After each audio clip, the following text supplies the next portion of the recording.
From awaytogarden.com and robinhoodradio.com, this is A Way to Garden with Margaret Roach, your weekly invitation to dig in and grow. I'm eyeing a vintage glass cookie jar I haven't used in years, and a big glass snifter, too, that's been sitting idle on a shelf in the sideboard for ages. And I'm thinking terrariums, and I'm thinking holiday centerpiece or maybe a gift or two. So, are you feeling crafty? Today's guest has expert how-to and design help for creating tiny landscapes under glass. More in a moment, but first, this message. Underwriting support by Colorblend's wholesale flower bulbs, supplying landscape professionals and ambitious residential gardeners with new ideas and high-quality flower bulbs available at colorblends.com. Patricia Buzo started her terrarium design business, Doodle Bird Terrariums, in 2008 and sells her creations on Etsy. She's also author of the recent book, A Family Guide to Terrariums for Kids, which is suited to inspiring would-be terrarium makers of all ages, even me. Hi, Patricia. How are you? Good morning. How are you? Okay. Before we get started, I want to say we're going to have a giveaway of your book, which, as I mentioned, is perfect for all ages of hobbyists wanting to learn the craft. And we'll have that with the transcript of the show, the giveaway with the transcript of the show over on awaytogarden.com. So in the book, there are true sort of traditional terrariums, these like kind of humid little worlds that have a lid that's closed. Some are all of the time, and some are more like dish gardens, like an open bowl of succulents. There's a lot of range of, quote, terrariums, isn't there? Exactly. And I mean, like you mentioned, there's the traditional terrarium with the lid that traps in that humidity and moisture for plants that really crave that type of environment. And then kind of modern day terrariums where it's kind of an open glass bowl with more succulent type plants. Yeah. So you can really have fun with a variety of different landscapes.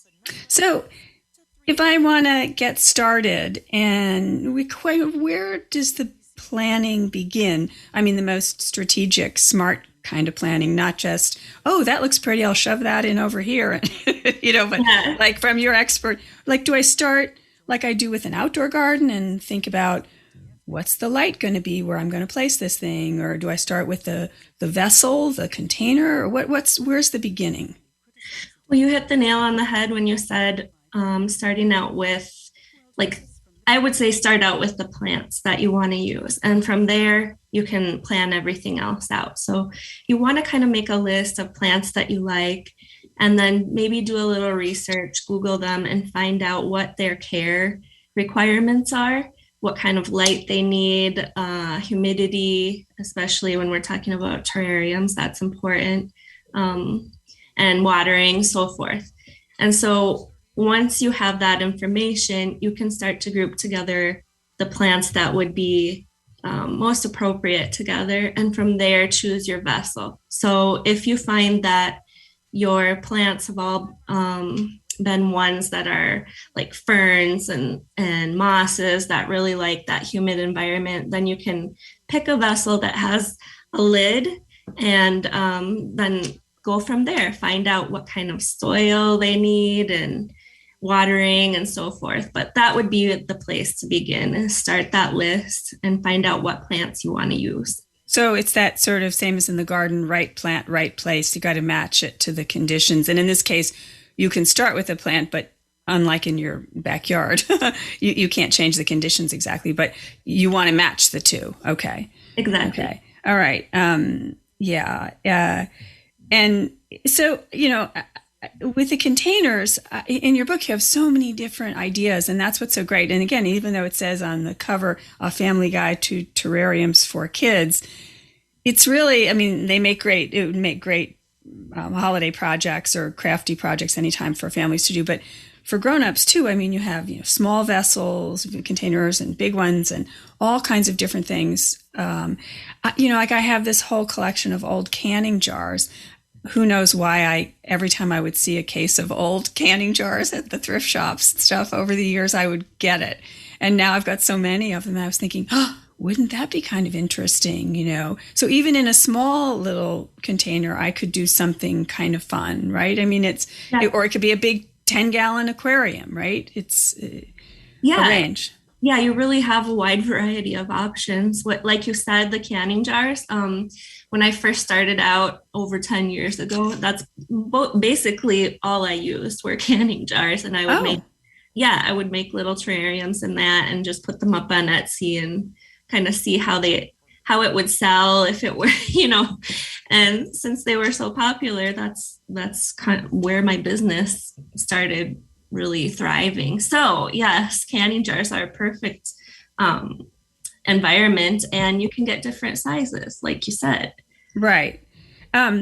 So if I'm just getting started, some of the projects in the book seem almost kind of more instant. Like, for instance, I think there's one really beautiful one, and it make a great centerpiece, by the way. I think there's kind of this snifter shaped glass bottle jar, and it has an orchid in it, but it's not like you're growing that orchid in that thing. I mean, I think you put the orchid pot and all in there and nestled it in some kind of special pebbles or something. I mean, some of them are more like little worlds that grow for many years once they're planted, and some are more like beautiful and more instant. I don't mean instant like it's not work and it's not there's not creativity involved, but do you know what I mean? Some are easier maybe to assemble than others. Yeah, and that's kind of where I was going with the book, that having it be for families, I wanted some of the projects to be a little bit simpler to put together and to care for, and then some maybe a little bit more advanced. But the interesting thing about the one you brought up is I still have it actually myself. I kept it. So that's been like about 3 years. And because the book, that takes a while to actually get to publish. So I did it quite a long time ago. And last year it didn't bloom for me. So I was like, oh, what am I doing wrong? Well, this year I have a flower spike. So I'm really excited. So I'll actually get to see that again. And so like you said, it is in a pot inside the rest, but I just took it out and maybe once a year and snip off the old, maybe dying roots and so forth, and then just put it right back in. And it doesn't take very long, maybe half an hour. Right. So that is one of those more simple designs, but they are long lasting. Oh, I didn't realize that. Now, what kind of orchid is that one? I can't remember.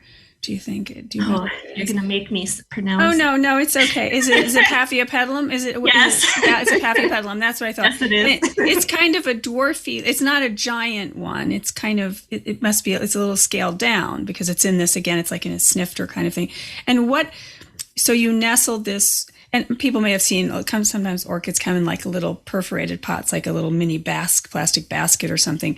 Yep. The little pot is in there. And what did you put around it it's not planted. In other words, it's in its pot, but it's plunged into this. They look like pebbles, but what are they? It's leca. So they're actually little clay pebbles that have been baked at a really high temperature, and people use that for semi-hydroponic plantings. But they work really well for a lot of different types of orchids as well. It's non-organic matter, so you're not going to get those horrible fungus gnats and things like that are like the bane of your existence, Yeah. So it works really well for that type of orchid, and it looks nice. So I decided to use one of those that media in one of the projects of the book. Yeah, well, like I said, I mean, I can just imagine what a gorgeous centerpiece that would be. I had no idea it would last several years. So that's especially now I'm hooked. Now I've got to go look for a small orchid. But in a sort of quote real terrarium, an old style terrarium, where you're going to create this little humid world and the cover's going to be on at least some of the time, if not all of the time. Is like moss a good place to start with those, making little worlds? Is moss a good beginner kind of plant, or what do you think? I think moss is an excellent beginner plant. I'm kind of biased, but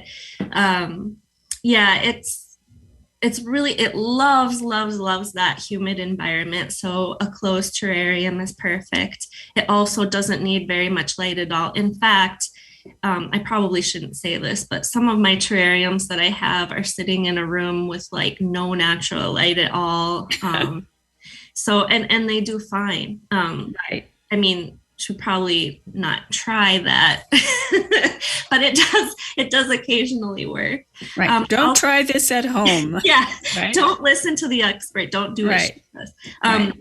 And the plant moss stays small, so you can do like little scenes, or if you just want some greenery, but it's not going to outgrow your container. And so that's really nice as well.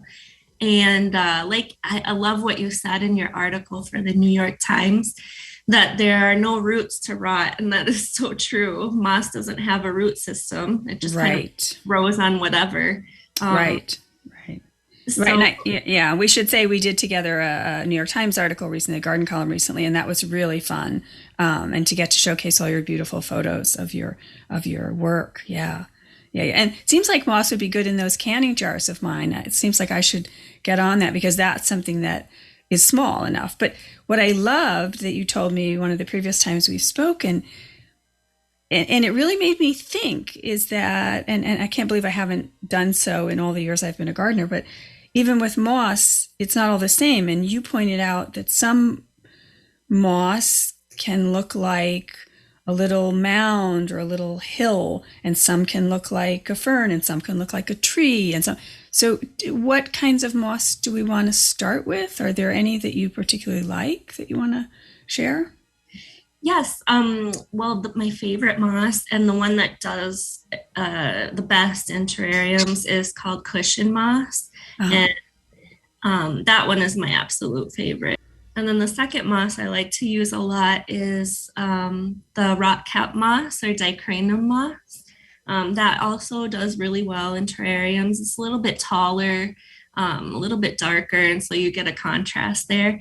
And then there's some really fun ones that is basically sheet moss, but there's different sizes, and they look exactly like little fern fronds, like in miniature. It's just cutest. That's also one of my favorites. So I'll use that to accent and maybe simulate little ferns inside the terrarium scene.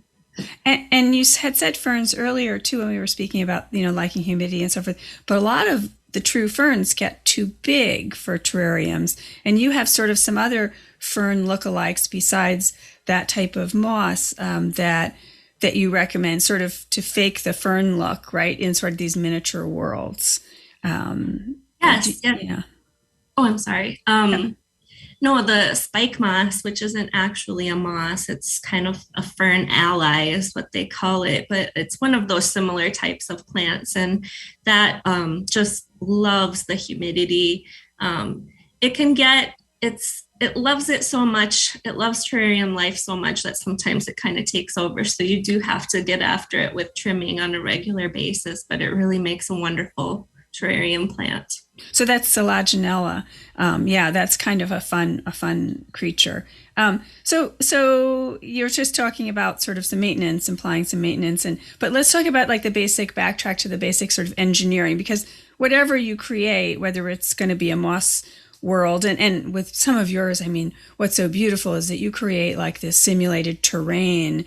Like it can look like an alpine scene, or it can look like a waterfall. I mean, all these different things, and you use rocks, and you don't just have a flat surface and you stick some moss on it. I mean, there's these incredible, right. yeah. So it's very 3D.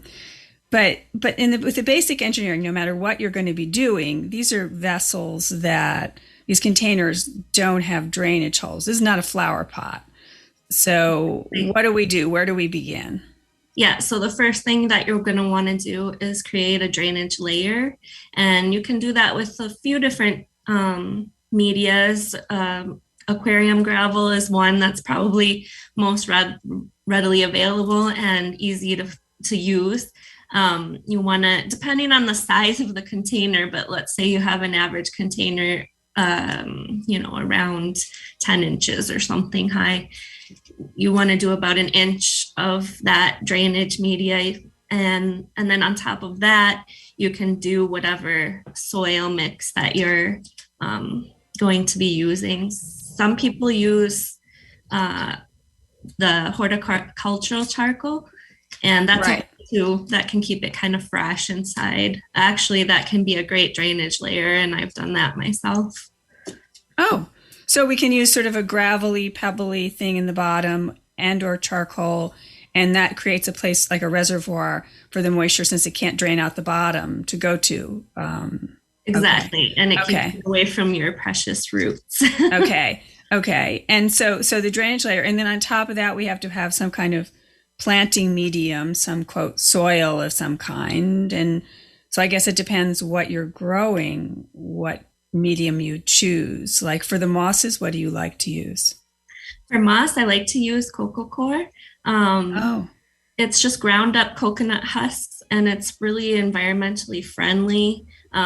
It doesn't have any nutrients really, which is absolutely fine for moss. Again, it doesn't have roots, so it doesn't really need it. mhm. You could use that in a mix for other types of rooted plants, but probably not by itself. For rooted plants, like the humidity loving types, just your average mix that you're going to find, a potting mix for houseplants works well. Okay, good. So that's our next layer. And then obviously we're planting the things in that layer. And Right. so, and I guess then part of the engineering is depending on how big the opening in the top of the jar is. And then that's why I'm sitting over here and I'm going, now, wait a minute, how am I getting my hand into those canning jars?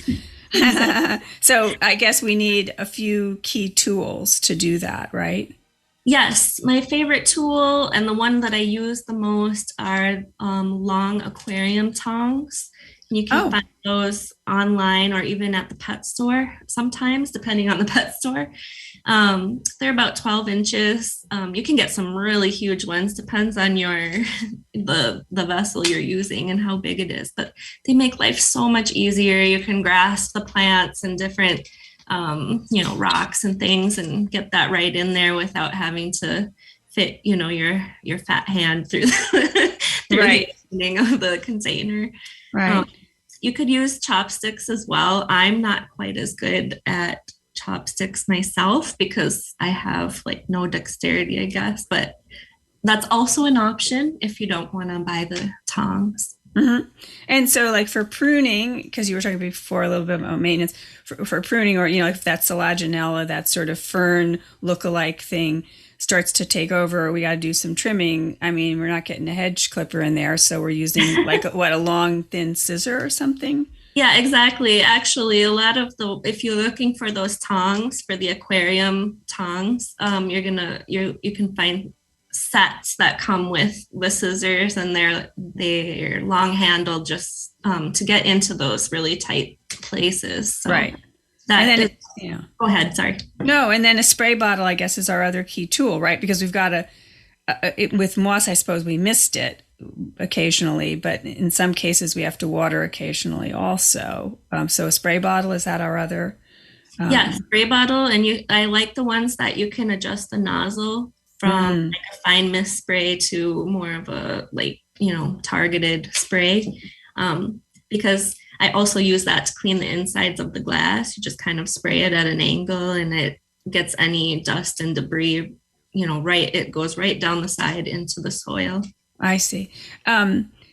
Now, so in that spray bottle, though, we're not using tap water, are we? And this one, we did the New York Times article together. This was one of my big, oh my goodness, why didn't I think of that? Because this is this closed environment. As we said, it has no drainage, it may even have a closed lid. And if we're putting tap water in with lots of minerals, it may have some, or it may have chemicals like chlorine or whatever in it.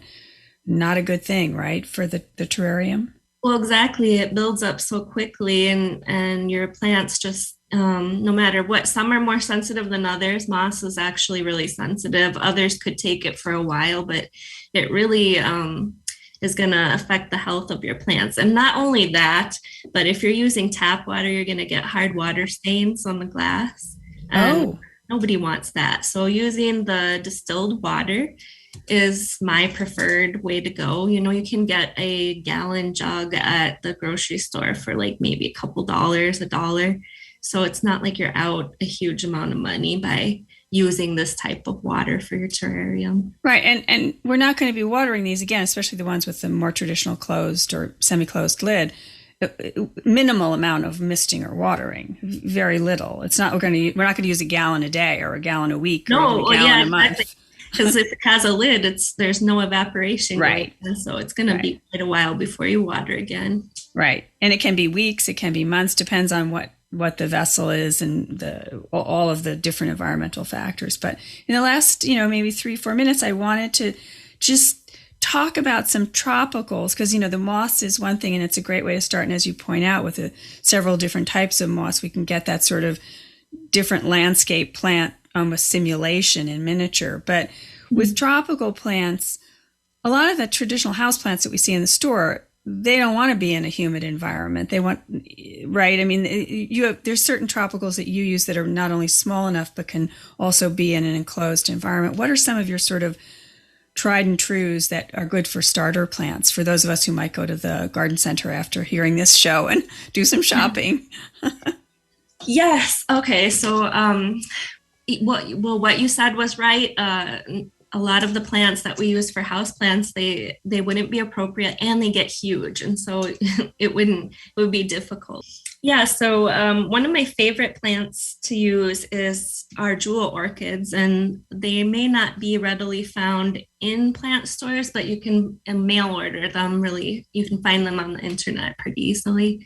So like Micotes petolas, one of the most beautiful, or the Ludesia discolor. I love that one too. The Ludesia, that's a beautiful one. It is. Yeah. So the jewel orchids, that's great. That's a great idea. So unusual and impossible to grow outside a terrarium, really, by comparison. Yeah, it's difficult. Yeah. Another one is creeping fig, which is Ficus pumila. You can get that in a variegated form or just a regular green form. That's another one that's you're going to find easily at your local store, and kind of takes over if you're not keeping up after it. It'll just completely take over, which maybe was what you want. So, but if not, you'll have to do some trimming. Okay. Another one is Pilea silver sparkles. So that one has these little tiny leaves, and they're kind of a grayish, bluish color, really, really pretty. And it does well in a terrarium. And surprisingly, string of turtles, it is a succulent plant, which I normally don't recommend for an enclosed environment, but for some reason it does really well, especially when it's able to grow on something. But even if not, for some reason, it just does really well in closed terrariums. So that's that peperomia prostrata, the prostrate little peperomia. That's an interesting one. Good texture too. Yeah, exactly. Yeah. And then I think my favorite for upright plants is the peperomia silver ripple, or caperata. I'm so bad at pronouncing these. No. But yeah, that one, it just loves terrarium environments. And so I'd say that's my favorite. Okay.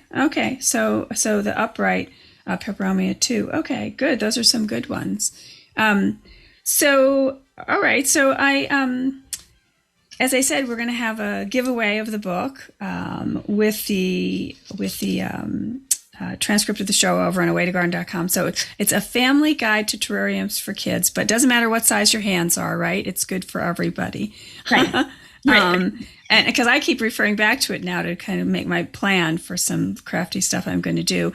And and I'm so glad to talk to you again. And Patricia Buzo of Doodle Bird Terrariums. And we'll give all the links. I'll give all the links to people for some of your favorite sources, which you've shared with me, like for those orchids and so on, and the moss and so forth, with the transcript as well. But I'm really glad to talk to you again, and happy holidays upcoming too, Patricia.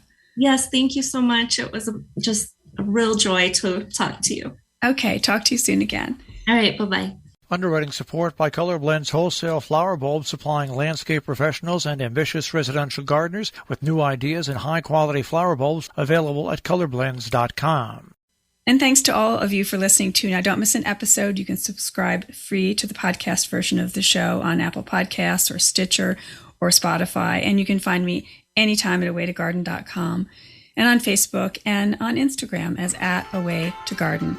And happy terrarium making meantime. Away to Garden with Margaret Roach is a joint production of awaytogarden.com and the smallest NPR station in the nation, Robin Hood Radio.